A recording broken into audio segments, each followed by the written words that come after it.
Então, isostática, força resultante, regra do polígono. Eu sou o professor Rodolfo, da Coordenação de Engenharia Civil do campus Aracaju. Então, alternativamente, o que a gente viu no vídeo anterior, a determinação da intensidade e direção de uma força resultante pode ser realizada através da regra do polígono, a qual consiste em colocar a origem de um vetor, a vetor força no caso, na extremidade do outro, e o vetor resultante será aquele que fechará o polígono. Então considere esse plano formado pelos eixos horizontal e vertical, onde eu tenho aqui duas forças, F1 e F2. A regra do polígono, a gente basta transferir aqui a força F2 para a extremidade de F1 e a força resultante será representada por esse novo vetor, ligando aqui a origem do vetor F1 até a extremidade do vetor F2, do vetor força F2. Eventualmente a gente pode ter mais de duas forças, também a gente vai trabalhar da mesma maneira. No caso aqui a gente leva o F2 para a extremidade do F1 e aí o F3 para a extremidade do F2, e de modo similar o vetor resultante será aqui a ligação da origem do F1 até lá a extremidade do F3.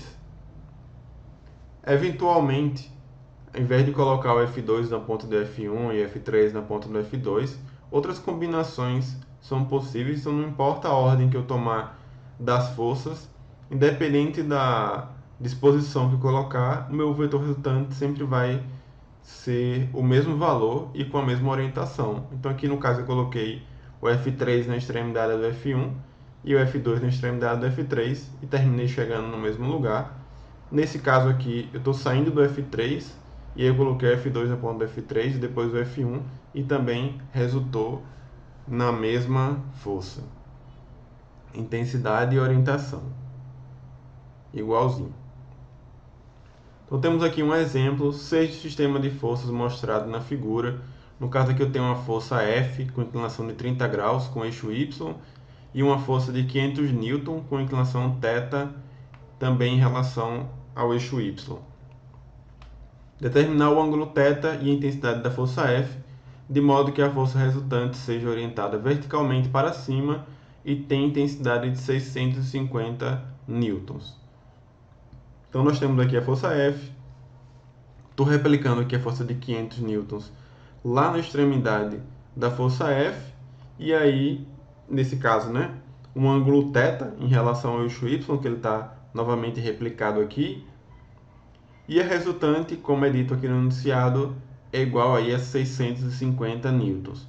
Como aqui eu tenho um ângulo θ com a vertical, esse ângulo θ também ele está aqui dentro do meu triângulo. Então, só para facilitar a nossa visualização, estou destacando esse triângulo aqui para fora.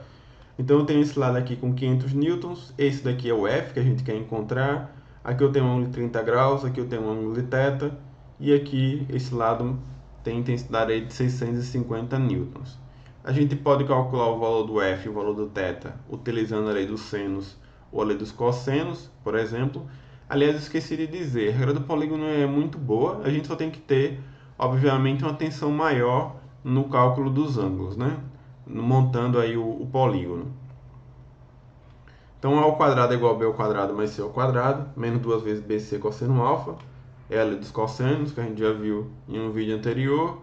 Então chamando aqui o lado de 500 newtons de A, o lado de 650 newtons de B e o lado do F de C, e substituindo aqui os valores, a gente tem que 500 ao quadrado mais 650 ao quadrado, mais f ao quadrado, menos 2 vezes 150 é f cosseno de 30.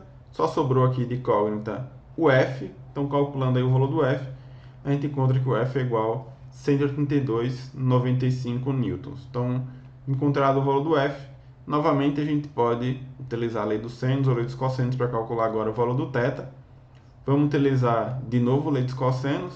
Então, usando essa equação, substituindo aí os valores que a gente já tem conhecido, praticamente todo mundo, Só falta aqui o valor do θ. A gente encontra que o θ é igual a 10,54 graus. Então essa é a regra do polígono associado aí com a lei dos cossenos que a gente viu em um vídeo anterior.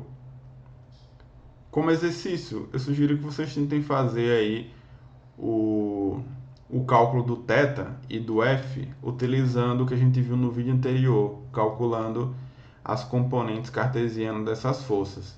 No caso aqui, pelo que foi dito no enunciado, a gente teria que a resultante na horizontal, que é o somatório de forças horizontais, né, teria que ser igual a zero, e a resultante na vertical teria que ser igual a 650 newtons, que são as condições que são dadas aí no enunciado. Então é isso, regra do polígono.